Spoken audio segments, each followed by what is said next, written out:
Today I'm going to talk to you about why SMART goals might be dumb. I know.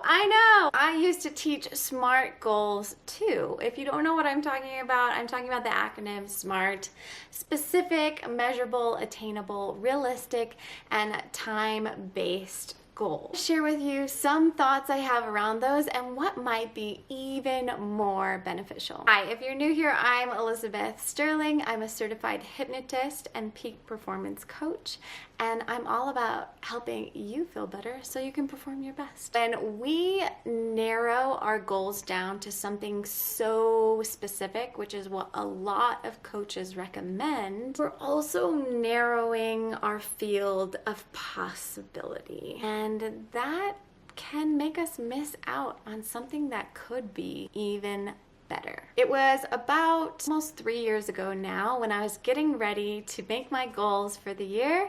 It was New Year's 2019, and I was taking time to get an idea on my goals because I've always been a huge goal person. When I kept getting the sense that I wasn't supposed to make any goals, which absolutely made my skin crawl, okay?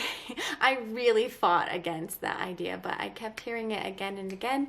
You're not supposed to make any goals this year. I want you to really just stay in the moment and be looking for what's there for you each day, fresh. I really struggled with that. As somebody who is a high achiever, a recovering perfectionist, for a long time was always looking for those gold stars, stamps of approval from the outside world or from my productivity. That year of 2019 was so hard for me, and I had to continually guide myself back to not making goals. And through that year, I learned a lot, and it really prepared me for 2020. When we make goals that are too specific and we get pinpoint focused, we're missing everything in our peripheral vision that could be even better than that goal, or perhaps it's not even related. Like, say you made a very specific monetary goal, you could get so narrow, so focused on that you're missing the things that would really bring you the joy, the fulfillment, the satisfaction that you're after on that monetary goal, but in a different way. I now really like to make feeling and being based goals. I know I'm gonna lose some of you here because you're like, oh, that's so woo-woo, you're not gonna get anything done. And I used to be that person, so I understand. When I make goals about how I want to feel during the month, the week, the day, who I want to be and who I want to show up as, I'm actually able to be so much more present to what's happening in my life, where I'm most needed, and where I can make the most impact. When I was making really specific goals, I noticed that I would get so zero focused on getting that goal and checking it off that I would start acting in ways that weren't how I wanted to feel or how I wanted to be, because I was so focused on achieving and checking off and being productive. Now, of course, there's a caveat here.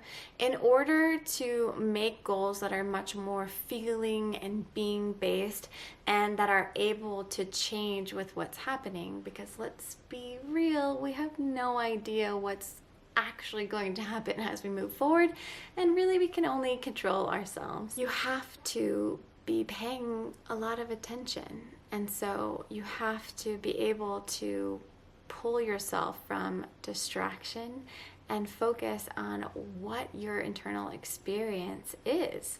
And that takes practice. So if this is something that you'd like to learn more about or you'd like help with, go ahead and comment below. You can also click the link to find out how you can book a free strategy session with me to see if hypnosis and peak performance coaching can help you on this journey. I'd love to hear from you if you really like this specific goals, what experiences you've had as you've made goals. I'm still a big goal-oriented person. Being flexible and being focused on how I want to feel and who I want to be over specific productivity-based goals. Give a thumbs up if this was helpful for you. If you're new here, I'd love to have you as a subscriber. Let's keep the conversation going. Hearing from you guys is my favorite part. Thanks for being here, and I'll see you in the next video.